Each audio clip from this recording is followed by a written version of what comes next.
Bonjour à tous et bienvenue dans cette vidéo où je corrige l'exercice que j'ai proposé plus tôt sur le site de H2Prog qui concerne l'affichage d'une tête de flèche en fonction d'une hauteur qu'on aura choisie au préalable au clavier.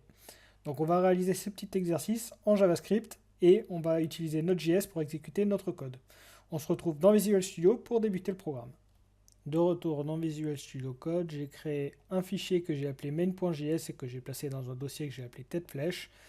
Et on va pouvoir se déplacer au niveau du terminal dans ce dossier-là en faisant un clic droit Open in Terminal.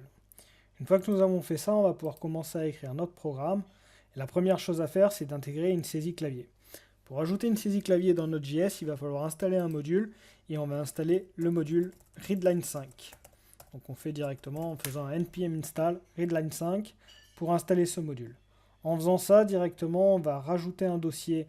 Enfin, automatiquement, un dossier sera créé dans votre dossier où est contenu le main.js et vous allez avoir le module readline5 d'installer. Une fois que vous avez installé ce module, vous allez pouvoir l'utiliser et le récupérer dans votre programme. Pour ce faire, on va le mettre dans une variable qu'on va appeler readline. On peut mettre le nom qu'on veut, mais ici je vais l'appeler readline. Et on va faire un require de readline5, c'est-à-dire du module. En ayant récupéré ce module-là, maintenant on est capable d'utiliser la saisie clavier. On va déclarer une nouvelle variable qu'on va appeler choix auteur. J'aurais pu l'appeler auteur d'ailleurs. Choix auteur. Et on va utiliser la fonction question de readline en faisant readline, donc ma variable readline ici, point question pour appeler une question et on va lui mettre un texte. Donc ici, quel est votre choix? Quelle est la hauteur? Voilà. Et on va mettre un point virgule pour fermer. Une fois qu'on a fait ça, on a une saisie clavier qui est disponible. Donc si on lance en faisant node main.js, on va se retrouver à avoir la question quelle est la hauteur et on peut saisir une valeur.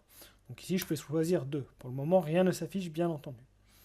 La première étape ici va être de réaliser une boucle pour afficher la moitié de la tête de flèche. Et pour ce faire, on va utiliser une boucle for et on va déclarer un compteur qui va partir de 0 et qui ira jusqu'à choix hauteur.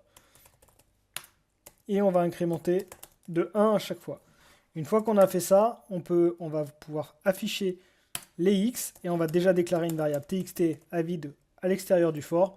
Et à l'intérieur du for, on va compléter cette variable en mettant 2x à chaque fois.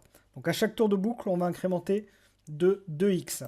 Et une fois qu'on a fait ça, on peut faire un console log de txt pour afficher la moitié de la tête de flèche. On va lancer ça et on devrait déjà avoir une moitié de tête de flèche, donc on va choisir 5 par exemple. On se retrouve donc bien à avoir le bon résultat. Et maintenant, il va falloir réaliser l'inverse. Et pour ce faire, on va devoir reboucler à nouveau. Donc on va refaire un for. Et par contre, à l'intérieur, on va devoir supprimer à chaque fois 2 caractères à notre variable txt. Pour ce faire, on va pouvoir utiliser la variable substring en faisant txt reçoit txt.substring de...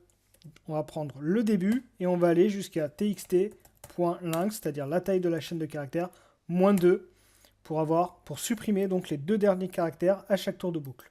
En faisant ça, si on rajoute un console log de txt, on se retrouve bien à avoir notre tête de flèche complète. Et donc, nous avons bien terminé notre programme. Juste une modification à faire pour éviter d'avoir ce saut de ligne ici. On va éviter de tourner une fois de trop, puisque effectivement on n'a pas besoin de retourner sur le même nombre ici, puisque la dernière ligne est commune aux 2 parties. Donc ici, en fait, la dernière étape ici, la flèche est vide. Donc ici, on n'a plus de valeur, donc il faut bien s'arrêter à un cran de moins qu'avant. Donc c'est pour ça que je rajoute le moins 1 ici, et en faisant ça, on va se retrouver à avoir la bonne chose, donc on va tester avec 10, et voilà. Merci à tous d'avoir suivi cette vidéo, n'hésitez pas à utiliser le cours 10 heures de prog JavaScript avec Node.js sans framework disponible sur Udemy. Je mets à disposition un code heure de prog en majuscule qui vous permettra d'accéder au cours à une quinzaine d'euros.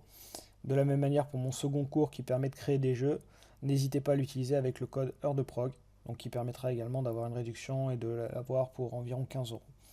Je vous remercie et à très vite.